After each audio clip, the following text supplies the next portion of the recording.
Hello students, very good evening. I hope you all are good. First of all, sorry, this session was to be conducted yesterday itself, but since I was not well, we are doing this today.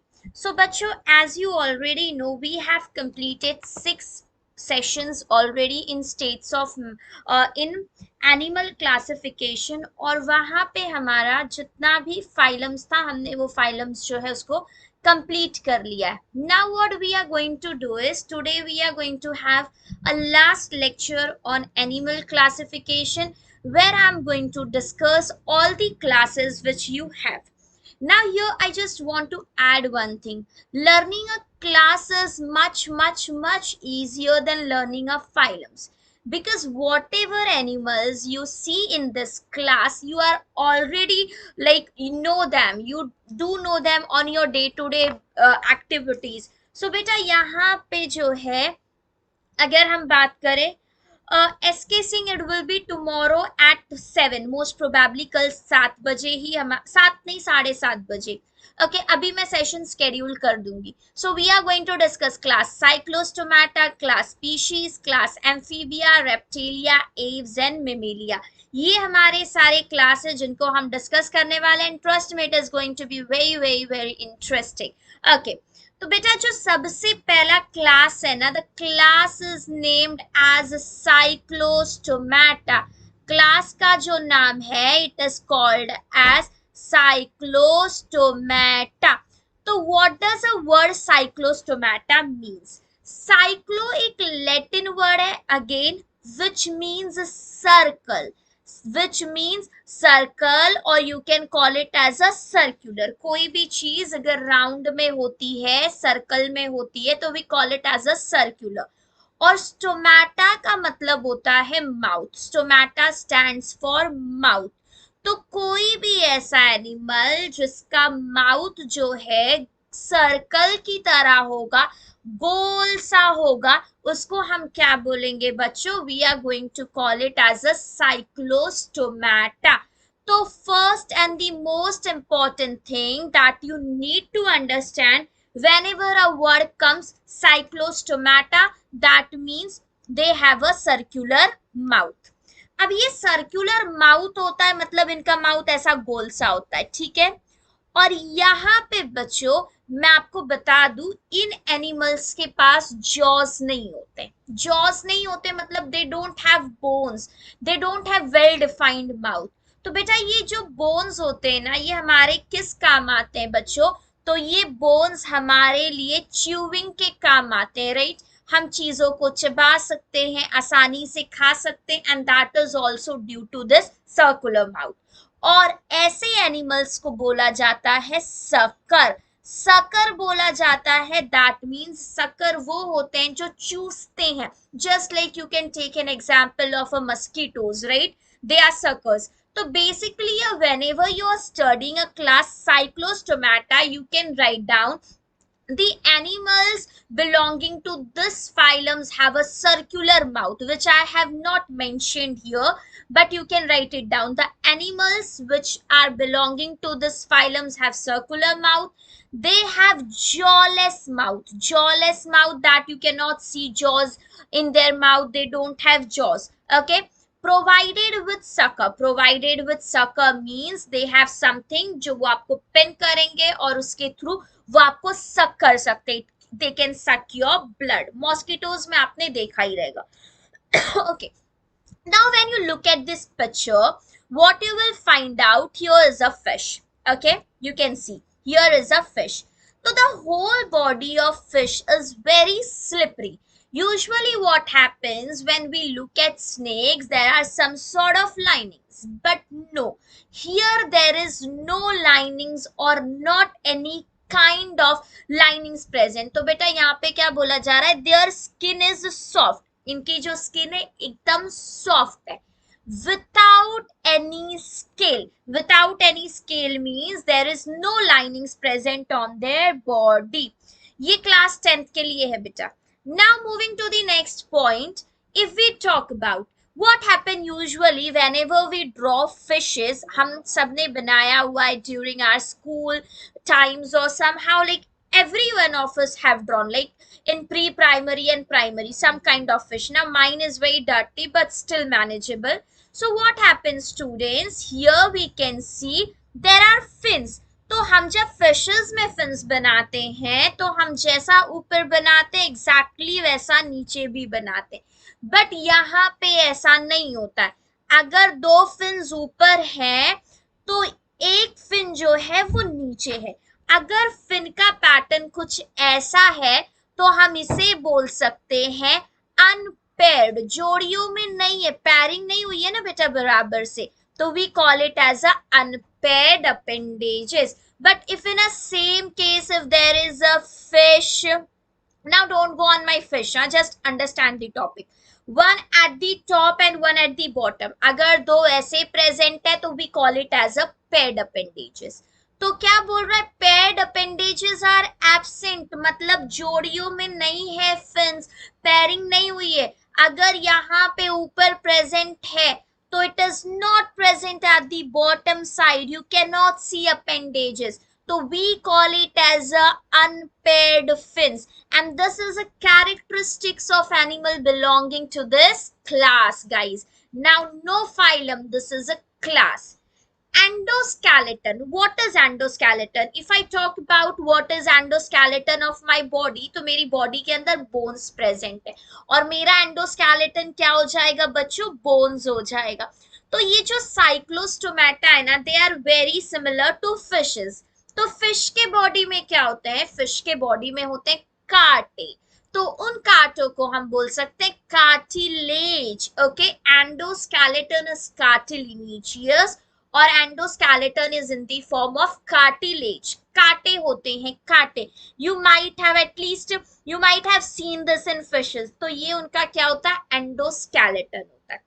Now students what happen, इनके पास मुंह, well defined mouth नहीं है, तो क्योंकि इनका well defined mouth नहीं है ये सक करते हैं, सक करते हैं मतलब चूसते हैं। बट अब हमने हमेशा बोला था सकर दो टाइप के हो सकते हैं, right? Sucker can be of two types बच्चों, and what are those two types? One is endoparasite and another is ectoparasite. Endo जो अंदर से खाते हैं, तो अंदर से कौन खाते हैं बच्चों, अंदर से वर्म्स खाते हैं, जो हमारे पेट में राउंड वर्म्स हो जाते हैं, कीड़े हो जाते हैं। They bite us from inside, right? तो they are endoparasite. and the one which suck us from outside guys, they are called as ectoparasite, ectoparasite। ठीक है, तो ये भी क्या होते हैं, ये हमें बाहर से सक करते हैं, जैसे लीच हो गया, नेरिस हो गया, बाहर से चूस रहे हैं ना, तो that's why we are going to call it as a ectoparasite। Now students, whenever we are talking about your board exams, at that time they ask you examples, they ask you example. Many time what can happen, you have studied whole phylum, you know everything about phylum, but you forgot to learn examples. They ask you like Patrizon belongs to which class, or write the name of an animal belonging to Cyclostomata। तो यहाँ पे पैट्रोमाइजोन और माइजीन, ये ऐसे दो animals हैं जो इस फाइलम से बिलोंग करते हैं, और यहाँ पे आपको मैंने एक पिक्चर भी दे रखी है जिसके through you can check it out. I hope यहाँ तक की बात समझ आ गई रहेगी। Now let's go to the next class. बेटा बस इतना ही पॉइंट इस क्लास में दिया है कि इनके पास जॉज नहीं है, मतलब इनके मुंह में हड्डियां नहीं है, इनके बॉडी में स्किन्स नहीं प्रेजेंट, इनके बॉडी पे सॉरी स्किन के ऊपर स्केल्स नहीं प्रेजेंट है, लाइनिंग्स नहीं प्रेजेंट है, जोड़ियों में अपेंडेजेस नहीं है, एंड कांटे हैं बॉडी के अंदर, एक्टोपैरासाइट होते। This is what you have to understand, and I guess it is quite simple, है ना बच्चों? Let's go to the next class, और अगला क्लास जो है पीशीज है। The next class is called as pisces. तो बेटा मैं आपको ये बता दूं, पीशीज एक लैटिन वर्ड है and it stands for fish. Pisces क्या है बच्चों, लैटिन वर्ड है, और लैटिन में ना जो आपके फिश होते हैं ना, उन्हीं को क्या बोला जाता है, पीशीज बोला जाता है।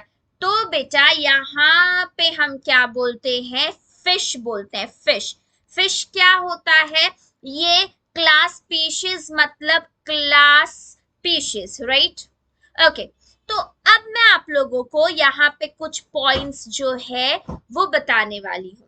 This are cold blooded animals. ये कैसे हैं? ठंडे खून के एनिमल्स है. क्या? ठंडे खून खून के animals. What does it mean? तो बेटा देखो मैं आपको बताती हूँ. दो तरह का क्लासिफिकेशन होता है.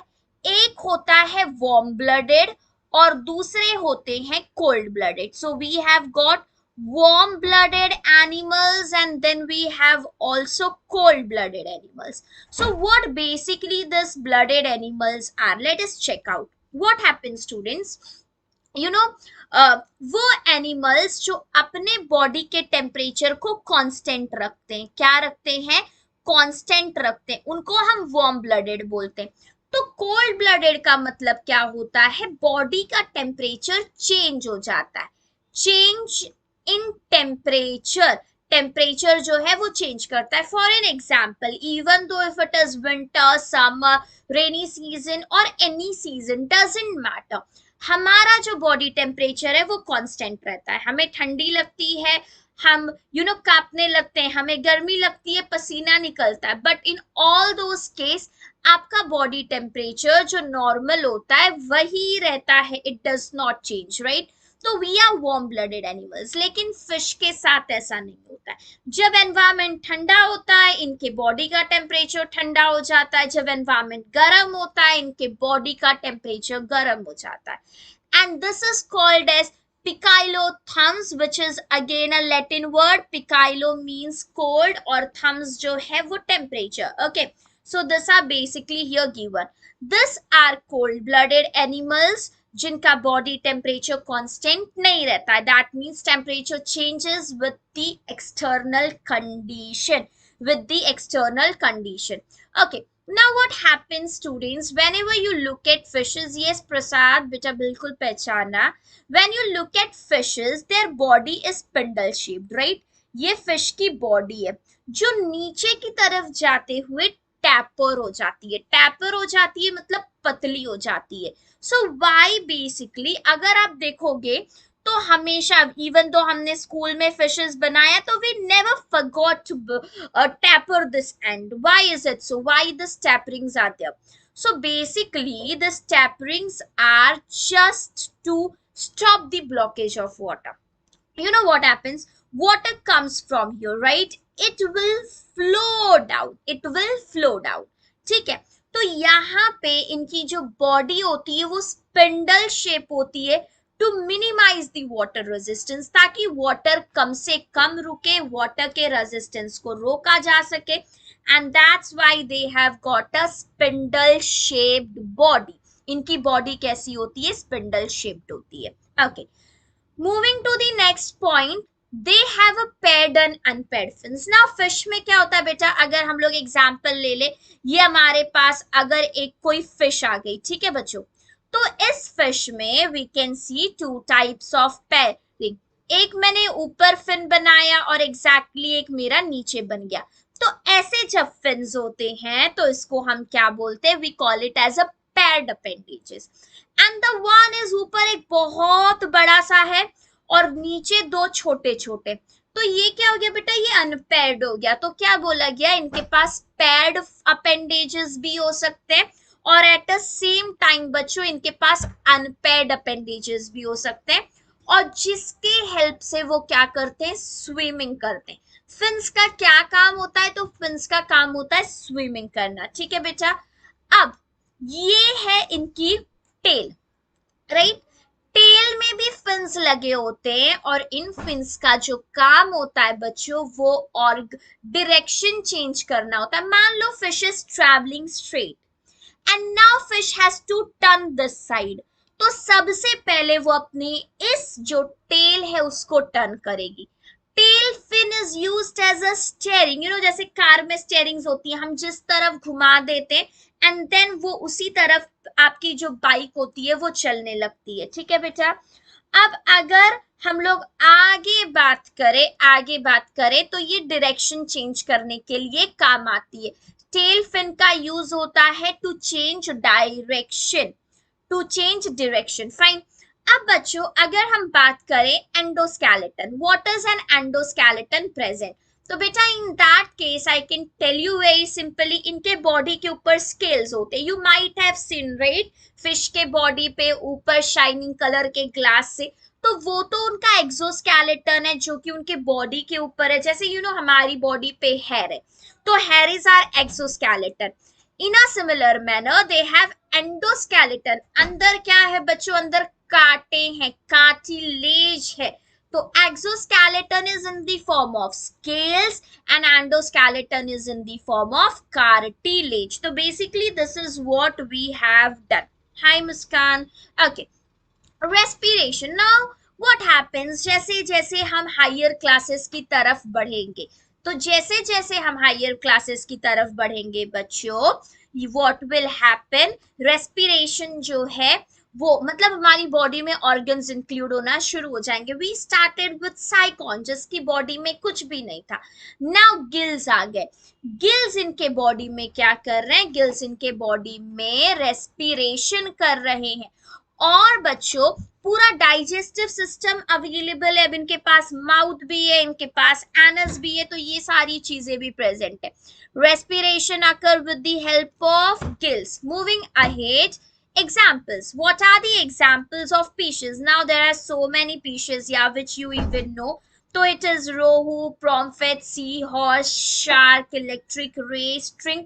You can write it down either, you can write it down either, there is no such compulsion, जो भी fishes को आप जानते हो, fishes is equal to fishes यार, तो मुझे लगता है इसके ऊपर तो you can write down multiple things, you can write down, fine. Moving ahead, अगला phylum, sorry it's not phylum but class, ये जिसके अंदर फ्रॉग्स आते हैं, लिजर्ड आते हैं, स्नेक्स आते हैं, मतलब वो जो सबसे क्रिपी होते हैं या जिनसे हमें सबसे ज्यादा डर लगता है, एंड दैट इज, अभी फ्रॉग्स, फ्रॉग से आई डोंट नो कितनों को डर लगता है नहीं लगता है, बट पर्सनली मुझे तो बहुत लगता है। So they are amphibians, right? So the next phylum which I am going to talk about is phylum Amphibia. Amphibia means both. Amphibia का मतलब क्या होता है बेटा? Amphibia means both. तो वो एनिमल्स जो क्लास एम्फीबिया में आते हैं बच्चों, they have like they can survive on land and as well as on water. ये पानी में भी जिंदा रह सकते हैं बिकॉज इनके पास ऐसे रेस्पिरेटरी ऑर्गन्स हैं जिनकी मदद से वो पानी में भी सांस ले सकते हैं। और इसके अलावा बच्चों ये जो है ये लैंड पे भी रह सकते हैं, कहाँ पे, लैंड पे, जमीन पे, इनके पास वो भी ऑर्गन्स प्रेजेंट है। बट अब मैं आपको एक खास चीज बता दूं, जो भी आपके एम्फीबियंस होते हैं ना, they can survive at both places, that means they can survive on land and as well as on water. but बच्चों एक स्ट्रिक्ट रिस्ट्रिक्शन होती है कि इनका जन्म जो होता है ना, इनका जो बर्थ होता है वो पानी में ही होता है।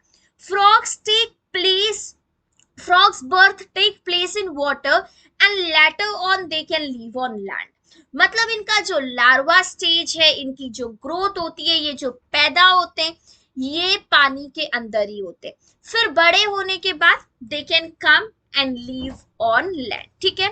This animal are strictly aquatic, ये जो एनिमल्स है ये स्ट्रिक्टली एक्वेटिक है ड्यूरिंग देयर लार्वल लाइफ, मतलब ये अपने लार्वा लाइफ पे, and perform only aquatic respiration. जब ये पैदा होते हैं उस टाइम पे इनके, तुम समझ सकते हो, जो लैंड पे रहने के लिए ऑर्गन्स, अभी लैंड पे रहने के लिए रेस्पिरेशन के लिए वी नीड लंग्स, वो वेल डेवलप नहीं होते, बट इनके फेरेंजियल गिल्स डेवलप्ड होते हैं। तो क्या होता है बेटा, लार्वा स्टेज में ये कंपल्सरीली पानी में ही यू नो बर्थ लेंगे, एंड जब वो बड़े हो जाते हैं, whereas they can live in land as well as on water during their adult life. जब ये बड़े हो गए हैं तो they can live on land and as well as they can live on water. Both the cases are possible, right?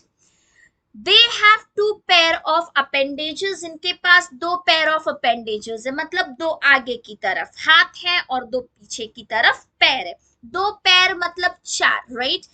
Two pair means four. तो the two on the front side and the two on the back side. तो digits are without clause, मतलब इनके जो पंजे होते हैं, right, उनमें कुछ नेल्स और ये सारी चीजें आपको देखने नहीं मिलेंगी. Digits are without claws. Exoskeleton is absent, skin के बाहर से ना ऊपर बाल है कोई ना हेयर है, राइट. ये फ्रॉग की जो बॉडी होती है ना, क्योंकि इनके एक्सोस्केलेटन्स में स्केल्स या ये सारी चीजें नहीं होती है, इनके बॉडी से पानी निकलता है, राइट. और इसलिए फ्रॉग आपको हमेशा मॉइस्ट दिखेगा. फ्रॉग कैसा दिखता है बच्चों? मॉइस्ट दिखता है. Skin is without any derivative and usually kept moist for respiration. इनकी जो स्किन होती है उसके ऊपर हमेशा मॉइस्ट रखता है और वो रेस्पिरेशन की वजह से होता है. फ्रॉग्स में we can not see an external ear. Like if you see the picture, आपको कहीं पे भी फ्रॉग्स के कान नहीं दिख रहे, मतलब ईयर पिना नहीं है. बट बच्चों हमारा ear pinna doesn't play any role in listening, right. ये तो अभी मास्क लगाने के काम आ रहा है, या फिर लड़कियों को ईयर रिंग्स पहनने के लिए काम आता है. बट अदर देन दैट, और you can call it for specs. But बेटा ये हमारे ईयर पिना से थोड़ी हमें सुनाई देता है, तो इनके पास एक्सटर्नल मतलब दिखावे वाले कान नहीं है. बट जिसके थ्रू हम सुनते हैं, जिसको बोलते हैं टिम्पैनिक मेम्ब्रेन, यू नो, कान का पर्दा and all those kind of thing, you will be, you would have heard about it, right. तो ये जो इनके कान होते हैं वो प्रेजेंट होते हैं. फाइन. तो बेटा यहाँ पे क्या बोला है? एक्सटर्नल ईयर इज एब्सेंट, बाहर से दिखने वाले कान एब्सेंट है, दिख नहीं रहे, हमारी तरह बड़े बड़े ईयर पिनास नहीं है. But tympanum is present, tympanum is present, तो you can call it as a tympanic membrane. Okay, यहाँ पे क्या होगा? टिम्पैनिक मेम्ब्रेन जो है प्रेजेंट होगा. नेक इज एब्सेंट, नेक नहीं है. आईलिड्स है, इनके आंख बड़े बड़े होते हैं. आईज आर प्रोमिनेंट, तो उन बड़े बड़े आंखों को प्रोटेक्ट करने के लिए यू नीड आईलिड्स, वरना चोट लग सकती है और ये सारी चीजें हो सकती. Example for this are frog, toad and salamander. This are the examples of this particular class. And ये एम्फीबिया हो गया. Now moving to the next phylum. अगला फाइलम वो है जो क्रॉल करती है, right, and that is called as a reptilia. We are going to discuss about the next phylum, which is called as it's class Reptilia. What does a class Reptilia indicates? So first of all, let me tell you students, so far, whatever animals you have seen, either they live in water or they live in land and water, right? It was a combination. This is a first class, or these are the first organisms belonging to this class which are truly terrestrial. Truly terrestrial in the sense they completely live on land, right? ये सिर्फ और सिर्फ जमीन पे रहते हैं. They cannot survive down the water. So these are the first truly terrestrial animals with creeping movement. Creeping movement means ये फुदक फुदक के चलते हैं, ये इनकी बॉडी को ऊपर उठा नहीं सकते हैं. What's tympanum? बेटा कान के पर्दे, कान में जो जहां से आवाज आती है उसी को टिम्पैनम बोलते हैं. टिम्पैनम जिस जहां से आप सुन सकते हो. Creeping movement, you would have seen lizard, थोड़ा सा उठते हैं फिर गिरते हैं, तो this is a creeping movement, right. They are cold-blooded animals. That means it's quite clear इनका body temperature change हो जाता है with change in environmental condition. ठंडी में अलग, गर्मी में अलग, and this is how they do. Now they have told you a reason why they are doing a creepy movement. Like if you can see this chimpanzee, what you will see इसकी जो body है वो उसको ऊपर की तरफ lift नहीं कर पा रहा है. They creep on land. ये जमीन पर फुदक फुदक के रेंगते हैं, चलते हैं, because their body can't be uplifted up, क्योंकि ये अपनी बॉडी को ऊपर उठा के नहीं चल सकते. बेटा जितनी फ्रॉग की बॉडी मॉइस्ट लगती उतनी इस चिंपैंजी या ये जो बॉडी लिजर्ड्स होते हैं ना उनकी बॉडी एकदम ड्राई लगती है, सूखी सूखी लगती है. देयर स्किन इज ड्राई, इनका जो स्किन है वो कैसा है? ड्राई है. एंड स्केली, स्केली का मतलब इनके स्किन के ऊपर लाइंस है. As you can see here there is a lining, green yellow green yellow. In a similar manner you can find out so many linings. Let's go.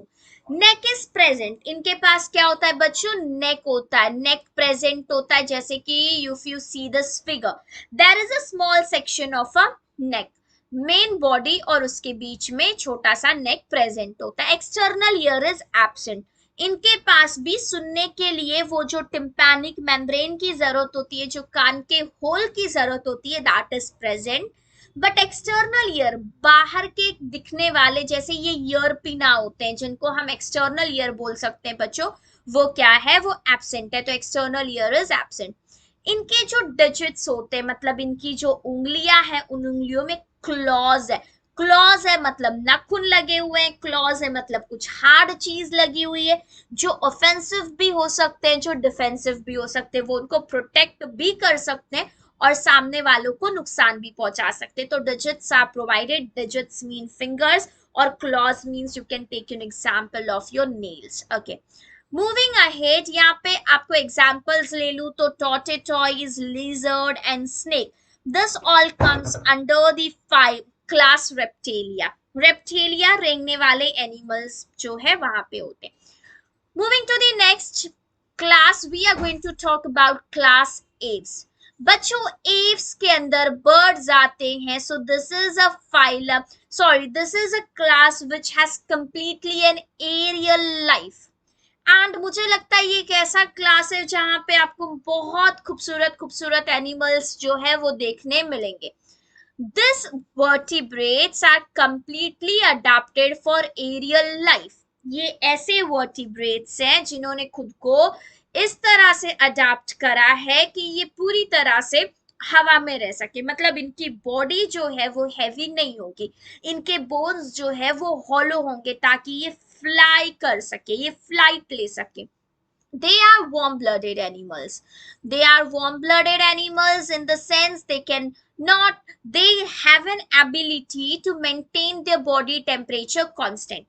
ठंडी हो तो भी उनके बॉडी का टेम्परेचर वही रहेगा, गर्मी है तो भी वही रहेगा, बार बार वो अपने बॉडी के टेम्परेचर को चेंज नहीं करते।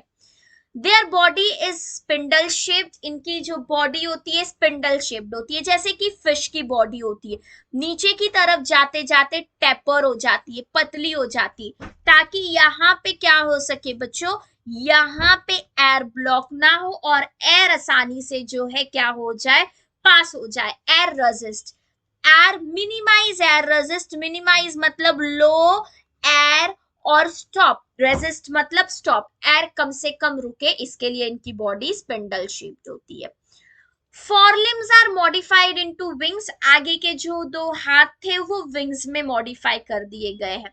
और digits are covered with scales, इनकी बॉडी के आपने देखा होगा बर्ड्स को, उनके ऊपर पीले कलर की एक स्केल्स होती है और फिर इनके पंजों में नखुंस होते हैं, तो bear claws. Okay, and exoskeleton is present in the form of feathers. Exoskeleton के बारे में बात करें मतलब बॉडी के ऊपर क्या है, तो फेदर्स होते हैं। नेक प्रेजेंट होता है हेड और ट्रंक के बीच में। जॉज आर मॉडिफाइड इनटू बिग्स, इनके जो जॉज होते हैं वो मॉडिफाई कर दिए जाते हैं ऐसे चोंच में। इससे क्या होता है बच्चों, इससे वो कम खाते भी हैं और इनकी जो बॉडी होती है ना, इनके बॉडी का वेट कम मेंटेन होता है। अब हम लोग तो नहीं फ्लाई कर सकते, we have a heavy body right, तो to keep their body light ये चूंगते हैं, तो ये कम चुनते हैं right. Jaws are modified into beaks, जिसके थ्रू वो एक एक दाना खाते हैं, हमारी तरह नहीं। Example peacock, parrot, pigeon, duck and penguin, ये सारे एव्स हैं। तो whenever we talk about aves you can just simply understand ये birds की बात हम कर रहे हैं, simple। okay, last class which we are going to discuss today is called as class Mammalia. Now let me make you understand why I am going to call it as a class Mammalia and why humans are called as Mammalia. Mammalia is just because of mammary glands. Mammalia किसकी वजह से बोला जाता है बच्चों, mammary glands। अब ये mammary glands क्या होते हैं, तो mammary glands are nothing but they are milk producing glands। क्या होते हैं बच्चों, ये milk producing glands होते हैं। So basically what you would have seen कि ह्यूमंस जब बर्थ देते हैं तो उनकी जो मदर होती है वो उनको क्या करती है, अपने बच्चे को बच्चे को वो कुछ दिन तक, 6 महीने तक, साल भर तक फीड करती है, राइट। तो अब क्या होता है, ऑब्वियसली वो उसको मिल्क फीड करती है, तो ये मिल्क तभी फीड कर पा रही है ना बेटा जब उनके बॉडी में मिल्क प्रेजेंट होगा या बन रहा होगा। तो फीमेल्स की बॉडी में जो ये मिल्क बनता है बच्चों, that is because of mammary gland. तो वो एनिमल्स जिनके पास मैमेरी ग्लैंड होता है और जो अपने बच्चों को फीड करते हैं, मतलब दूध पिलाते हैं, उनको हम क्लास मेमेलिया के अंदर इंक्लूड करते हैं। डॉग हो गया, कैट हो गया, कंगारू हो गया, एलिफेंट हो गया, डॉल्फिन हो गया, इवन बैट जो कि एक बर्ड है। ओके, तो मैमेरी ग्लैंड के प्रेजेंट होने से हम इनको क्या बोलते हैं, we call it as a mammalia. Presence of mammary gland is typical character of mammalia. Mammary gland का प्रेजेंट होना यही बताता है किंगडम मैमेलिया के बारे में। They are warm blooded animals, ये वार्म ब्लडेड एनिमल्स है इन द सेंस ये अपने बॉडी के टेम्परेचर को कांस्टेंट रखते हैं। जैसे हम, ठंडी है तो भी, गर्मी है तो भी, बारिश हो रही है तो भी, तुम कहीं पे भी जाओ तुम्हारे बॉडी का टेम्परेचर वैसा ही रहेगा। Body is divided into head, neck, trunk. अभी हमारे पास टेल्स नहीं है बट डॉग्स एंड इन सब के पास टेल्स होते हैं, राइट। तो tails, digits are provided with nails, इनकी जो उंगलियां होती है उन पे नाखून होते हैं, हुक्स है और ग्रूव्स है, right. Exoskeleton is in the form of hair, हमारी बॉडी में हेयर है, या फिर अगर आप देखो polar bear and all that जहां पे बड़े बड़े हेयर होते हैं तो we can call it as a fur. तो एक्सोस्केलेटन जो है या तो वो हेयर के फॉर्म में होगा या तो वो फर के फॉर्म में होगा। Elephants, human, kangaroo, dolphin, bats are an example of mammalia. बेटा क्लास mammalia, डॉल्फिन भी आ रही है, बैट भी आ रहा है, मतलब फिश भी आ रही है और बैट भी आ रही है, और ये सिर्फ इस वजह से क्योंकि इनके पास मैमेरी ग्लैंड है और ये अपने बच्चों को फीड करते हैं। So students, here we have completed our whole chapter animal classification. I hope you enjoyed. And next chapter we will be studying periodic classification of element. Okay, हमारा जो अगला चैप्टर होगा that will be most probably by tomorrow or day after tomorrow. Till then guys, bye bye, take care of yourself, stay tuned. और बच्चों जाने से पहले यार चैनल को सब्सक्राइब कर लो और please share it with your friends. अब बच्चों इसके अलावा I will be uploading some recorded lectures as well, और मैं सोच रही हूँ मैं आप लोगों के लिए कुछ अमेजिंग फैक्ट्स के भी वीडियोस लेके आऊं। तो ये सब के लिए प्लीज अपने फ्रेंड्स के साथ शेयर करना और चैनल को सब्सक्राइब करना बिल्कुल मत भूलना। बाय।